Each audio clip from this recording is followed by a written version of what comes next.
Hello everyone, welcome to काजिक classes. आज हम स्टार्ट करने वाले टॉपिक न्यूट्रिशन। सो बेसिकली हमने पहले ये पढ़ा था कि ऑटोट्रॉपिक और हेटरोट्रॉपिक न्यूट्रिशन होती है टाइप्स ऑफ न्यूट्रिशन में। अब हम बात करें न्यूट्रिशन इन ह्यूमन बींग्स में कैसे होती है। सो बेसिकली जो न्यूट्रिशन है वो क्या है कि हर ऑर्गेनिज्म की जो है डिफरेंट न्यूट्रिशनल प्रोसेस होते हैं और ये सब किस पे डिपेंड करता है, जो भी वो सोर्स कार्बन लेता है अपने फूड पे उस पर डिपेंड करता है। सो जो न्यूट्रिशन है उसके कितने होते हैं, 5 स्टेप्स होते हैं ह्यूमन बींग्स में। जो पहला स्टेप्स है वो है फर्स्ट स्टेप है जो न्यूट्रिशन का वो है इंजेशन। जो सेकंड स्टेप है इसका वो है डाइजेशन। थर्ड स्टेप होता है एब्जॉर्प्शन। Fourth assimilation. और जो फिफ्थ स्टेप होता है वो होता है ईजेशन। सो मेनली ये न्यूट्रिशन के लिए 5 स्टेप्स होते हैं। सो जो फर्स्ट स्टेप है न्यूट्रिशन, ये क्या करता है, जो भी हमने क्या है इनटेक ऑफ फूड, जो भी हम खाना खा रहे हैं वो किसके अंदर आएगा, न्यूट्रिशन के अंदर फर्स्ट स्टेप को इंक्लूड करेगा, इंजेशन को। जो सेकंड स्टेप है डाइजेशन। डाइजेशन में क्या हो, जो हमने खाना इंजेक्ट किया है वो क्या होगा, डाइजेशन में जाएगा। डाइजेशन मतलब ब्रेक डाउन ऑफ फूड होगा। थर्ड स्टेप में क्या होगा, एब्जॉर्प्शन, मतलब जो भी हमने खाना खाया डाइजेस्ट किया फूड वो एब्जॉर्ब होगा, मतलब मूवमेंट ऑफ डाइजेस्टेड फूड होगा। नेक्स्ट जो है फोर्थ स्टेप वो है एसिमिलेशन। एसिमिलेशन में क्या हो रहा है, यूटिलाइजेशन ऑफ फूड प्रोडक्ट्स, उसको हम यूटिलाइज करेंगे जितने भी हमारे फूड प्रोडक्ट्स बने अभी। और नेक्स्ट जो है लास्ट स्टेप हमारा जो है ईजेशन है। ईजेशन में क्या है, जो भी हमने खाया डाइजेस्ट होने के बाद, सारे प्रोसेस होने के बाद वो रिमूव हो जाएगा बॉडी से, तो उसको हम क्या बोलेंगे, वेस्ट मटेरियल। तो हमारे बॉडी से वो एक्सक्रीट आउट हो जाएगा बाहर, ठीक है। अब है next nutrition in human being. So nutrition कैसे होता है ह्यूमन बींग में, थ्रू डाइजेस्टिव सिस्टम। सो अब इसमें क्या होता है, ह्यूमन बींग में न्यूट्रिशन के ये 5 स्टेप फॉलो होते हैं। और ह्यूमन सिस्टम में जो न्यूट्रिशन होता है कैसे डाइजेस्ट होता है, डाइजेस्टिव सिस्टम से होता है।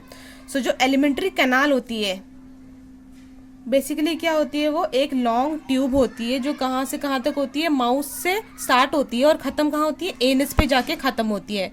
सो इसीलिए उसको एक लॉन्ग ट्यूब बोलते हैं। उसको डाइजेस्टिव ट्रैक्ट भी बोला जाता है, ठीक है। So this is diagram of human digestive system. So एक एक अब मैं आपको पार्ट्स बताऊंगी, कौन कौन से पार्ट्स इंक्लूड होते हैं ह्यूमन डाइजेस्टिव सिस्टम में और उनके क्या क्या रोल होते हैं और क्या परफॉर्म करते हैं वो। सो जो फर्स्ट है स्टार्ट होगा माउथ से। सो ये आपको पता है, ये है हमारा माउथ। सो हम यहाँ इसको मेंशन कर देंगे माउथ। ये जो है टंग है माउथ की इस साइड, और ये आपकी जो लॉन्ग ट्यूब जा रही है ईसोफेगस। ये स्टोमक, ये है जो गोल गोल सा गोल ब्लैडर बोलते हैं इसको।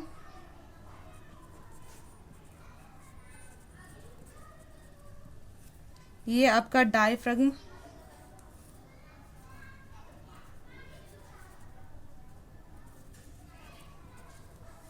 और आपका ये हो गया पैनक्रियाज।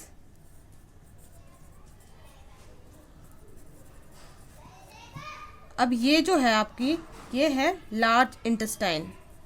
कहते हैं हम इसको लार्ज इंटेस्टाइन है, बट साइज में ये स्मॉल होती है। और जो ये होती है लॉन्ग, उसको हम बोलते हैं स्मॉल इंटेस्टाइन। और लास्ट में ये जो ये पार्ट होता है ये आपका है anus. So this is all about. और ये है लीवर। तो ये सारे जो है पार्ट है किसके, ह्यूमन डाइजेस्टिव सिस्टम के पार्ट्स है सारे के सारे। सो अब हम एक एक लिखेंगे और एक एक को एक्सप्लेन करेंगे।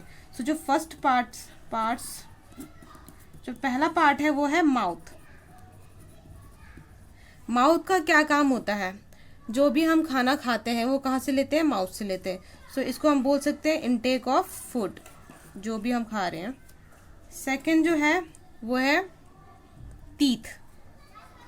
अब जो हम खाते हैं हम ऐसे निगल तो नहीं लेते डायरेक्टली, उसके हम क्या करते हैं, जो हम खाना हमने माउथ से लिया है अंदर, उससे हम क्या करते हैं, टीथ से उसको चबाते हैं, मतलब चूइंग और ग्राइंडिंग ऑफ फूड करते हैं। सो ये हमारा सेकंड पार्ट। थर्ड हो जाएगा हमारा टंग। ठीक है, अब जो टंग है उसका क्या काम है? एक तो पहली बात, जो टंग होता है वो मस्कुलर ऑर्गन है, मसल्स प्रेजेंट होते हैं ज़्यादा उसमें, मूव करता है, वो इजीली फ्रीली मूव कर सकता है किसी भी डायरेक्शन में। और उसका ये भी रोल है कि वो फूड को क्या करता है, फॉरवर्ड डालता है, मतलब खाने को अंदर पुश करने का काम करता है। टंग कहाँ पुश करेगा, किस साइड में? ईसोफेगस के साइड में पुश करेगा, नीचे की तरफ, ताकि जो खाना वो एंटर हो जाए स्टोमक में। सो जो टंग है उसमें क्या भी प्रेजेंट होता है, टेस्ट बर्ड्स भी प्रेजेंट होते हैं टंग के पास, तभी हमें जो टेस्ट है खाने का वो पता चलता है। सो टंग के ये सारे के सारे फंक्शन है। पहला क्या है, रोलिंग ऑफ फूड,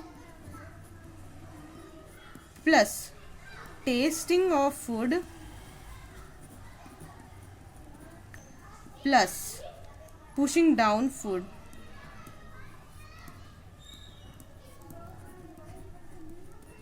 सो ये सब किसके काम है, टंग के काम है। अभी एक और चीजें जो है माउथ में प्रेजेंट होते हैं, स्लाइवरी ग्लैंड। जो स्लाइवरी ग्लैंड होता है, ये अभी हम माउथ के बारे में डिस्कस कर रहे हैं, फर्स्ट पार्ट जो है माउथ के बारे में।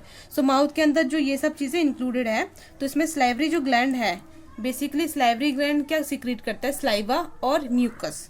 क्या सीक्रेट करता है, स्लाइवा जिसको हम थूक बोलते हैं, प्लस म्यूकस। अब जो म्यूकस होता है वो बहुत ही क्या होता है, जेली सा, जेल लाइक होता है और स्टिकी सा होता है थोड़ा इसका टेक्सचर ना म्यूकस का। और जो म्यूकस है वो और किस किस चीज़ को लाइन करती है, एक तो हमारे माउथ को लाइन करती है, कवर करती है, एंड हमारे लंग्स पार्ट को, थ्रोट को, नोज को, इन सबको भी कौन कवर करता है, म्यूकस प्रेजेंट होता है यहाँ पे भी। ठीक है, और इसका जो मेन इंपॉर्टेंट जो रोल है क्या प्ले करता है ये, कि हमारे माउथ के अंदर ये जो स्टार्च होता है उसको किस में कन्वर्ट करता है, ग्लूकोज में।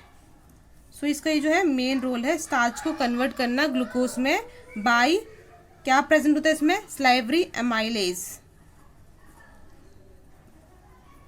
अब स्लाइवरी एमाइलेज आपको पता नहीं होगा, जो स्लाइवरी एमाइलेज होता है वो एक एंजाइम है जो कहाँ होता है, माउथ में प्रेजेंट होता है हमारे स्लाइवा में, और वो क्या कन्वर्ट करता है, स्टार्च को ग्लूकोज में कन्वर्ट करने का काम करता है। सो ये बहुत ही इंपॉर्टेंट रोल है, और जो स्लाइवरी ग्लैंड है वो हमारे माउथ के अंदर प्रेजेंट होता है।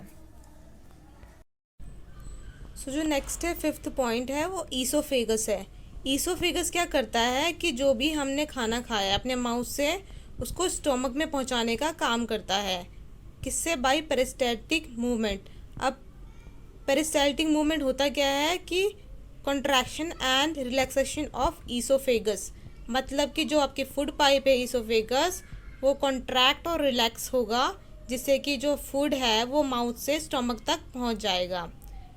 नेक्स्ट है सिक्स्थ जो हमारा पार्ट है वो है स्टोमक।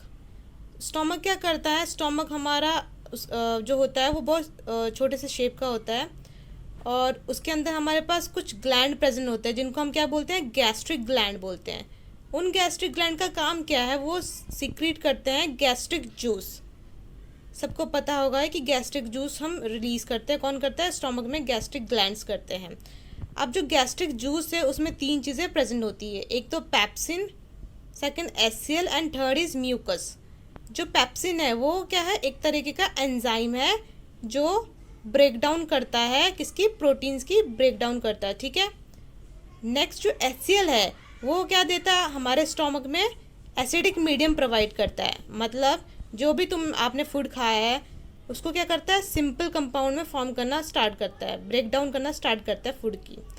और जो भी फूड के साथ बैक्टीरिया कुछ अगर आए हैं अंदर बॉडी में तो उनको भी क्या करता है, वो किल करने का काम करता है। एसिड होने के कारण हमारी बॉडी को कोई हार्म नहीं होता है स्टोमक में, क्योंकि जो म्यूकस है वो हमारे स्टोमक को प्रोटेक्ट करके रखती है। म्यूकस कहाँ प्रेजेंट होता है, स्टोमक के इनर वॉल पे होता है, जिससे कि जो एचसीएल है उसका इफेक्ट बिल्कुल नहीं पड़ता स्टोमक पे। जो नेक्स्ट है 7th, वो है स्मॉल इंटेस्टाइन। उसका क्या काम है कि वहाँ पे कंप्लीट डाइजेशन होती है सभी चीज़ों की, लाइक कार्बोहाइड्रेट, फैट, प्रोटीन जो भी हमने लिया है उसके सब की क्या होगी, कंप्लीट डाइजेशन हो जाएगी। और उसके साथ साथ जो स्मॉल इंटेस्टाइन है वो कैसे है, उसकी जो वॉल है स्मॉल इंटेस्टाइन की किस तरीके से होती है कि जो उनके वॉल में इंटेस्टाइनल एंजाइम प्रेजेंट होते हैं जो क्या काम करते हैं, कन्वर्ट करते हैं किसी भी चीज़ को, लाइक कार्बोहाइड्रेट को किस में कन्वर्ट करेंगे, ग्लूकोज में कन्वर्ट करेंगे, फैट्स को फैटी एसिड प्लस ग्लिसरॉल में कन्वर्ट करेंगे, एंड प्रोटीन को एमिनो एसिड में कन्वर्ट करेंगे। जैसे कि तीनों की तीनों जब कन्वर्ट कर लेंगे अपने आप को, तो ये जो हमारे स्मॉल इंटेस्टाइन में क्या हो जाएगा, फुली कंप्लीशन हो जाती है सारे चीज़ों की, मतलब जो डाइजेशन का प्रोसेस है वो सारा कंप्लीट हो जाता है। कहाँ पे, स्मॉल इंटेस्टाइन में आके वो कंप्लीट होता है। स्मॉल इंटेस्टाइन में हमारे पास और भी कुछ चीज़ें लाइक विलाई।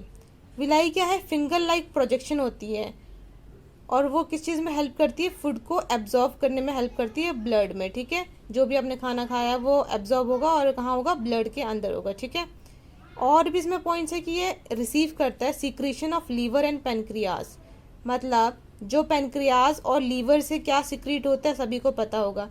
पेनक्रियाज से पेनक्रियाटिक जूस रिलीज होता है और लीवर से बाइल सॉल्ट या बाइल जूस रिलीज होता है। सो ये क्या करता है, स्मॉल इंटेस्टाइन उनको भी रिसीव करता है। सो जो पैनक्रियाज है जहाँ से पैनक्रियाटिक जूस रिलीज होता है, उस जूस में क्या होता है, कुछ एंजाइम प्रेजेंट होते हैं जिन्हें हम क्या बोलते हैं, ट्रिप्सिन। ट्रिप्सिन क्या करता है, कंप्लीट डाइजेशन करता है किसकी, प्रोटीन की। मैंने ब्रैकेट में सिंपल शॉर्ट फॉर्म में लिखा है पी, तो आप लोग समझ जाना कि पी मतलब प्रोटीन की कंप्लीट डाइजेशन हो रही है। कौन कर रहा है, ट्रिप्सिन कर रहा है। तो जब ट्रिप्सिन कंप्लीट डाइजेशन करेगा प्रोटीन की, किस में करेगा, एमिनो एसिड में चेंज हो जाएगा। जो लाइपेज है सेकंड हमारा एंजाइम है। लाइपेज का काम क्या है कि जो हमारे फैट्स होते हैं उनको क्या करने का काम होता है, ब्रेक डाउन करना होता है। लाइपेज का किसी भी चीज़ को अलग करने का काम करता है लाइपेज एंजाइम। साथ ही साथ जो फैट होते हैं यहाँ इंटेस्टाइन में प्रेजेंट होते हैं, वो क्या होते हैं, बहुत बड़ी साइज में होते हैं, मतलब लार्ज ग्लोब्यूल के फॉर्म में होते हैं। सो उस पर जो एंजाइम्स है वो एक्ट नहीं कर पाते हैं, तो इसलिए हम उनको क्या करते हैं, उसकी हम ब्रेक डाउन करवाते हैं। किससे करवाएंगे हम, लार्ज ग्लोब्यूल्स की फैट मॉलिक्यूल के ब्रेक डाउन, लीवर जो रिलीज करता है बाइल सॉल्ट या बाइल जूस, उससे क्या करवाएंगे हम, उसकी ब्रेक डाउन करवाएंगे स्मॉल ग्लोब्यूल्स में, ताकि जो फैट है उस पर वो एंजाइम्स वगैरह है वो क्या कर सके, एक्ट कर सके। ठीक है, जो लास्ट हमारा पार्ट है वो है लार्ज इंटेस्टाइन। सो जो लार्ज इंटेस्टाइन होती है, थोड़ी वाइट सा स्ट्रक्चर होता है लार्ज इंटेस्टाइन का, और इसमें क्या होता है कि डाइजेशन तो हो चुकी है, ऑलमोस्ट सारी की सारी कंप्लीट हो चुकी है स्मॉल इंटेस्टाइन में। जो लार्ज इंटेस्टाइन का काम क्या होता है कि जो भी चीज़ें डाइजेस्ट कर चुके हैं उन जो हमारा लार्ज इंटेस्टाइन है उसमें क्या होता है, एब्जॉर्प्शन होती है, लाइक एक्सेस वाटर हो गया, कुछ मिनरल्स, कुछ सॉल्ट होते हैं, उनकी जो होती है वो एब्जॉर्प्शन होती है लार्ज इंटेस्टाइन से। और फिर जो एब्जॉर्प्शन करने के बाद जो चीज़ें फिर भी बच जाती है, जो वेस्ट प्रोडक्ट होते हैं, उनको हम क्या करते हैं, बॉडी से रिमूव करते हैं। सो जो लार्ज इंटेस्टाइन है उसके बाद क्या होता है, एनस है। तो जो लार्ज इंटेस्टाइन से जो चीज़ें हमें एब्जॉर्ब करनी होती है हम कर लेते हैं, और जो नहीं चाहिए हमारी बॉडी के लिए, वेस्ट है, वो बाई एनस से वो कहाँ जाएंगे, एक्सक्रीट आउट हो जाएंगे आपकी बॉडी से बाहर। सो ये टॉपिक क्लियर हो गया होगा आपको, विद डायग्राम के साथ, सारे पार्ट्स विद फंक्शन के साथ मैंने आपको बता दिया है। और अगर आपको मेरी वीडियो पसंद आई हो तो please like, share and subscribe my channel, और ज़्यादा से ज़्यादा आप लोग देखिए इसको। और अगर कुछ डाउट है तो प्लीज़ मुझे कमेंट सेक्शन में बता दीजिएगा। Thanks for watching.